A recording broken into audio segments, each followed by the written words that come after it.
look at the top of Cape Hill Country Park there, just above the trees, you can just make out the face of a man lying down on his back with the way the cliffs are. Forehead up towards the left hand side. Coming down you've got the nose, the lips and the chin, and to be quite honest with you, from other areas of the city you can see it far easier, but that's not as Belfast's giant as the top of Cape Hill Country Park, and it was also the inspiration for Gulliver's Travels by Jonathan Swift. Also in the middle of Cape Hill Country Park, out. And if you look to the right hand side, I'll give you an idea of the width that they built out on. It's about a mile wide here, the Belfast Loch. You've got the River Lagan, it runs right into the Belfast Loch. And I'll point out, way past Carrick-a-rede, the headland, where it takes you out into the North Irish Channel.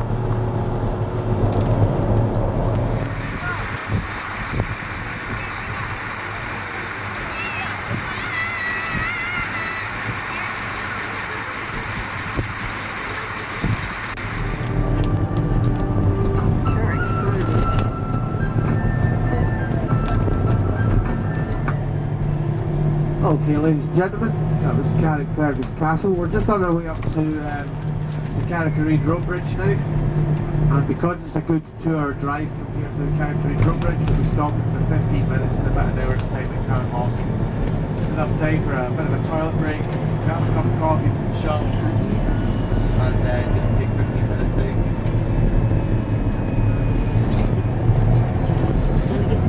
It's 2 hours. Get to the stop. Stop in about an hour, 15 minutes. To get something to eat.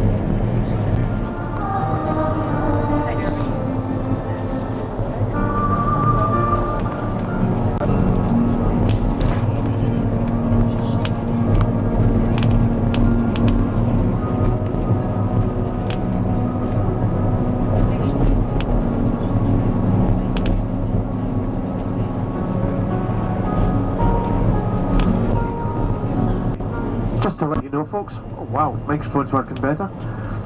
If you look out to the right hand side just now, you will see Bangor just over at the other side of the water over there, and this is where the sea comes out into the North Irish Channel. Looking directly across the water, in fact this is one of the clearest views I've seen of it in a while, is Scotland. It's just right across the water from us.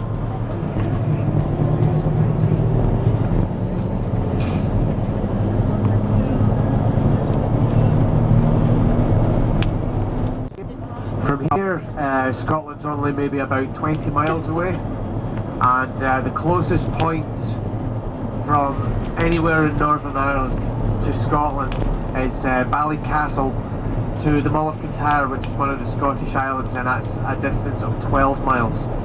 And one of the things about the North Antrim coast is that the Irish and the Scots very much lived in harmony with one another, and moved in between these two areas of the Scottish coast and the Northern Irish coast.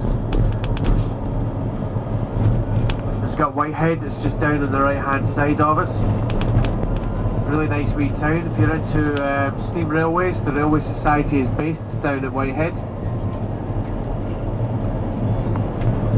In fact, they do Santa Claus rides and such like on the steam trains at Christmas time between here and Belfast, and at other times of the year they maybe have some little special events on. They'll get the steam trains out, and you can go down in the steam train up to Belfast.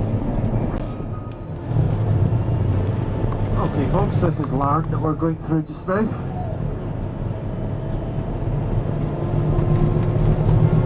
Larne is the other main port for Northern Ireland as well as Belfast.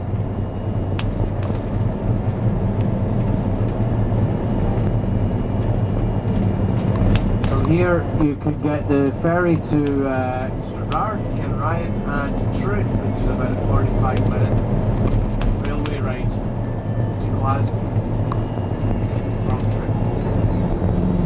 This road that we're going up just now is the A2. We'll be on this road for most of the day, and our next stop will be in about 15 miles or so.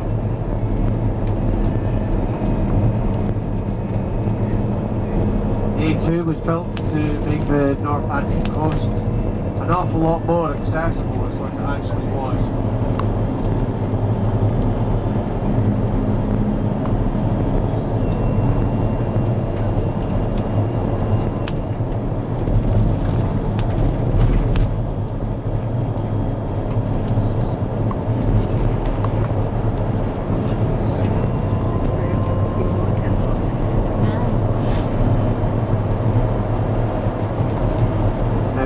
Glens to the coast of Antrim that we'll be travelling up through today. First one is in about 12 miles time, it's Glen Arm.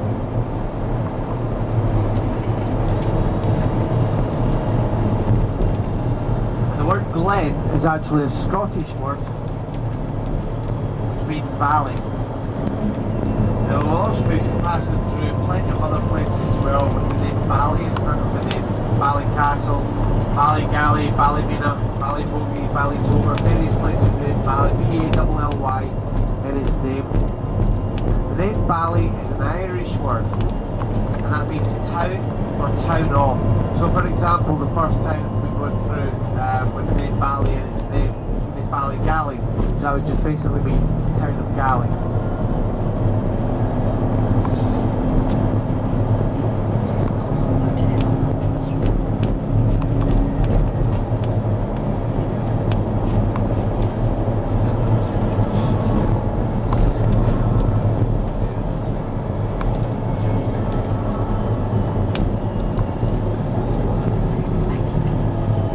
This is a good reason why we don't bring double deckers up this way.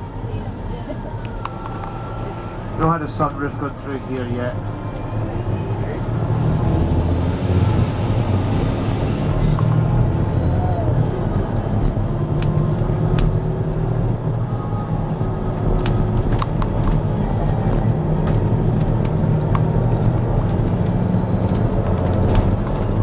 Also up the coastal region up this way as well, and you'll see Dublin as we pass as well, you'll spot along bands and there'll be old quarries which were limestone quarries that were up and down this coastline.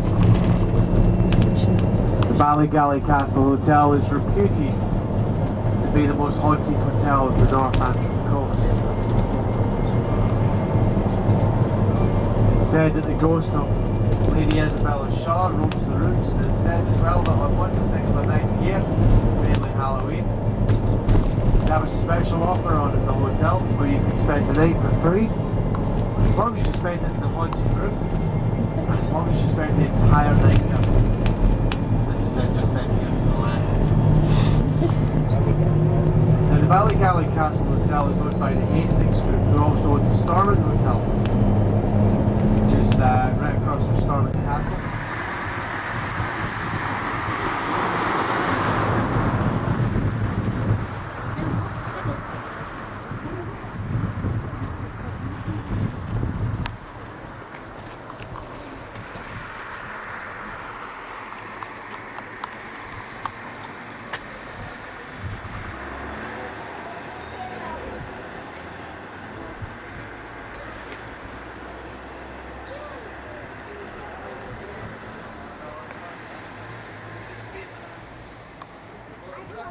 I've turned the heating up as requested and turned the air conditioning off as requested, but if anybody finds it a bit warm as we're travelling up, just let me know and I'll sort out the temperature accordingly. So we're on our way to the Carrick-a-rede rope bridge. We'll be there in about 1 hour's time, and just to give you a little bit of information as to what the rope bridge was set up for. It was first set up 300 years ago, just over 300 years ago, for the salmon fishermen.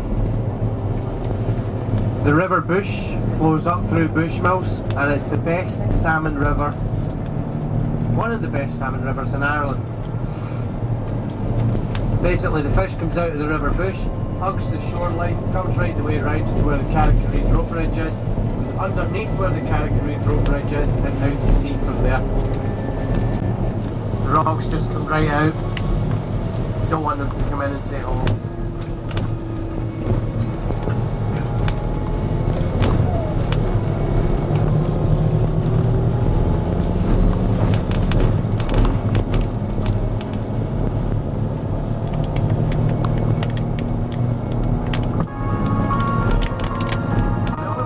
Catholics would have their education is to do one of two things: go abroad to France or Italy, which is predominantly Catholic countries, or set up secret schools.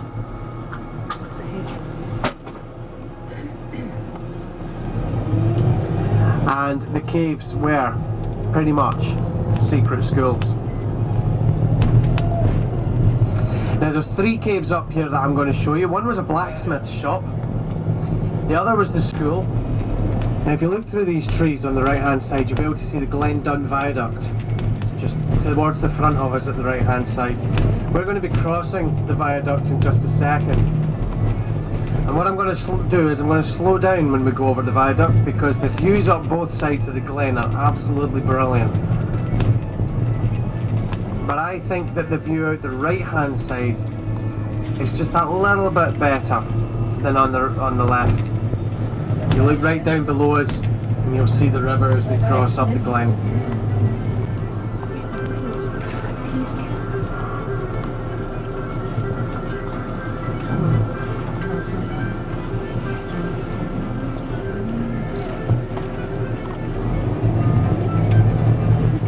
So this is us going up Loch-Arima Road just now. This is an area that's very, very, very similar to Scotland. Certain areas in Scotland, such as the Trossachs, Loch Lomond.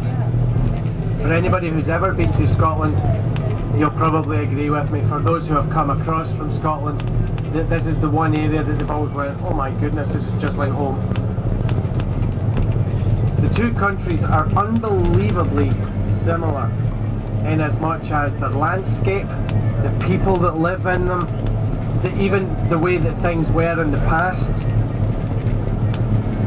such as with living in caves and small croft houses, gathering peats, how they would preserve food. So you've got the golf course on each side of us just now. If you look to the left hand side of us, we're just passing it, just next to the trees there's the Bonamargie Friary, built in the 1500s by the monks.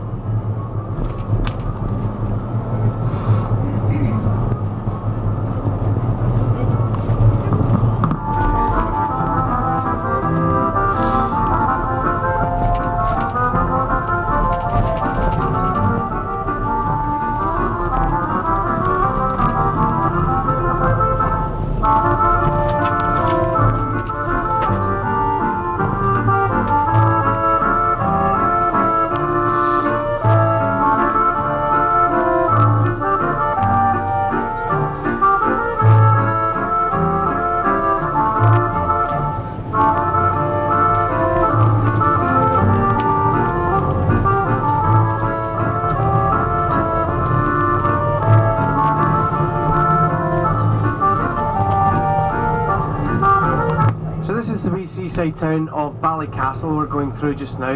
You got the tennis course just at the right hand side there. In fact, there was a bit of a tournament going on there last week. You got the Marine Hotel in front of us, which was built in the 1800s. There's a beautiful beach just in at the back of these tennis courts here as well, which you'll see in just a second as we go around the roundabout. Take a look up to the... Wow, okay. Take a look up to the right hand side and you will spot the beach up there. You got the dancing fountains straight ahead of us. Now Rathlin Island is a wee island that's just across from here as well. And if you were ever wanting to go across to Rathlin Island, there's a wee ferry where the black Mitsubishi is, just there on the right hand side, just up that road where you can get the Rathlin Island ferry from. It takes about 45 minutes to go across, and during the summer there's 4 ferries go across to Rathlin Island. A wee place of natural beauty. To two people called Marconi and Kemp. That's Rathlin Island, it's straight across from us now. Now Marconi and Kemp, the reason why there's a memorial stone to them there is because in 1898 they sent the first radio signal across to Rathlin Island and then have Carrick coffee. We had a situation a couple of days ago where we had a very well-meaning couple. They went in and they sat for an hour. And then they had 15 minutes left and they thought, oh, we better get down to the bridge and back. You will need at least 45 minutes just to get down to the bridge.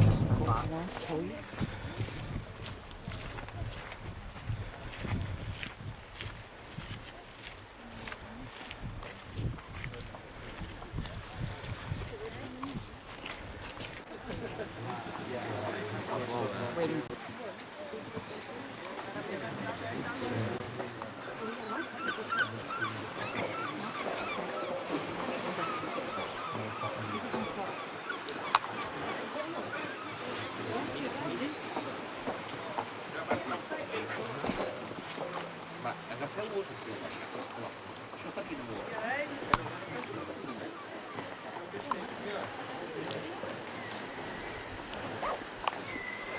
So get halfway out and I'll take your picture. Then you can finish and you get me as I'm Okay. halfway across. Sounds good. And that way we won't stop everybody. Sounds good.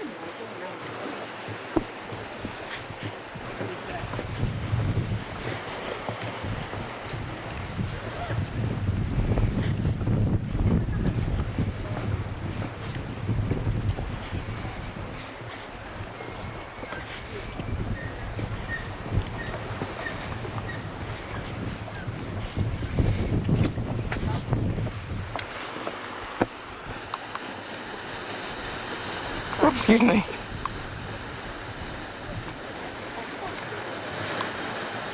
Okay. Beautiful little beach to get down to. I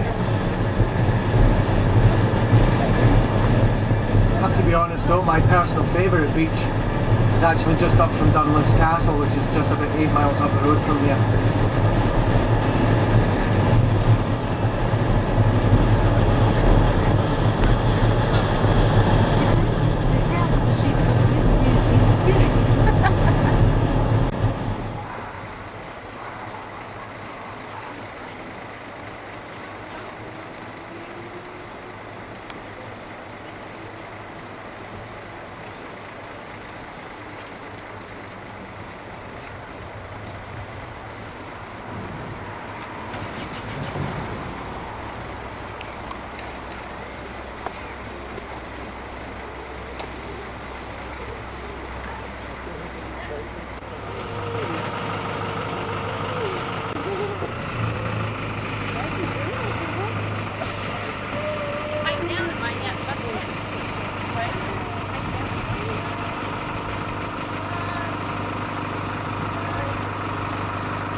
Dunluce Castle.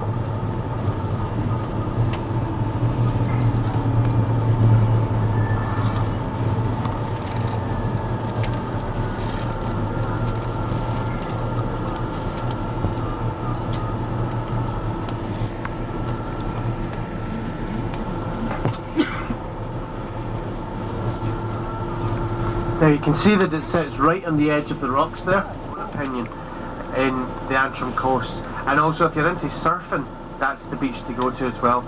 At the back of that, you've got Port Rush, which is known as Northern Ireland's party capital.